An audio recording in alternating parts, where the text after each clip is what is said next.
ఈ మధ్య కాలంలో సోషల్ మీడియా వినియోగం ఎలా ఉందో, దాని వాడకం ఏ రేంజ్‌లో పెరిగిందో చెప్పనవసరం లేదు. ప్రపంచం నలుమూలల నుంచి ఏ చిన్న ఘటన జరిగినా ఇట్టే మన కళ్ళ ముందు కనిపిస్తుంది. చిన్నవారి నుంచి పెద్దవారి వరకు సోషల్ మీడియాలోనే రోజులు గడిపేస్తున్నారు. ఎంటర్‌టైన్‌మెంట్ వీడియోలతో ఎంజాయ్ చేస్తున్నారు. కొన్ని వీడియోలు క్షణంలో వైరల్ అయితే, మరికొన్ని వీడియోలకు కొంచెం టైం పట్టినా సరే వైరల్ అవ్వడం అయితే పక్కా. ఇక నెటిజన్లు సైతం వీడియోలు చేస్తూ సెలబ్రిటీలు అయిపోతున్నారు. తరచూ వీడియోలు చేసి సోషల్ మీడియాలో పోస్ట్ చేసి బాగా పాపులారిటీ సంపాదించుకుంటున్నారు. అయితే కొన్ని వీడియోలు చూస్తే మాత్రం అవునా, నిజమా అన్నట్లు ఉంటాయి. ఆ వీడియోలు చూడడానికి చాలా విచిత్రంగాను, నమ్మలేనివిగాను ఉంటాయి. అలాగే మరికొన్ని సంఘటనలు సైతం నవ్వులు పూయిస్తాయి. కాసేపు వీడియోల గురించి పక్కన పెడితే, తాజాగా ఓ విచిత్ర సంఘటన సోషల్ మీడియాలో చక్కర్లు కొడుతుంది.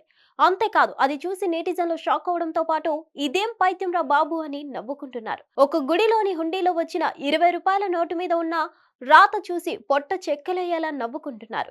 ఎందుకు అంతలా నవ్వుకుంటున్నారో, ఆ నోటు పైన ఏం రాసుంది? కర్ణాటకలోని కలబురగి జిల్లా అఫ్జల్పుర తాలూకా గత్తరగి గ్రామంలో భాగ్యవంతిదేవి ఆలయం ఉంది. ఆ ఆలయం హుండీలో డబ్బును ఆలయ సిబ్బంది లెక్క పెడుతున్నారు. అదే క్రమంలో ₹20 నోటు కనిపించింది. అది చూసి వారంతా ఒక్కసారిగా ఉలిక్కిపడ్డారు. ₹20 నోటు పైన చిల్లింగ్ మెసేజ్ కనిపించింది. దాన్ని చూసి అందరూ షాక్ అయ్యారు. మా అత్త త్వరగా చనిపోవాలని రాసి ఉన్న ఆ ₹20 నోటు చూసి నవ్వుకున్నారు. దీంతో వారిలో ఒక చర్చ మొదలైంది. అంతా చావును కోరుకున్న వ్యక్తి అల్లుడా లేక కోడలా అని మాట్లాడుకున్నారు. ఆ సంఘటన బయటకు రావడంతో నెట్టింట వైరల్ అయింది. హిట్ టీవీ యాప్ ని డౌన్లోడ్ చేసుకోండి. ఇందులో short news, live news, entertainment movies అన్ని అవైలబుల్ గా ఉన్నాయి. Please download Hit TV app. Hit TV app. Hit TV యాప్ని ఫ్రీగా డౌన్లోడ్ చేసుకోండి.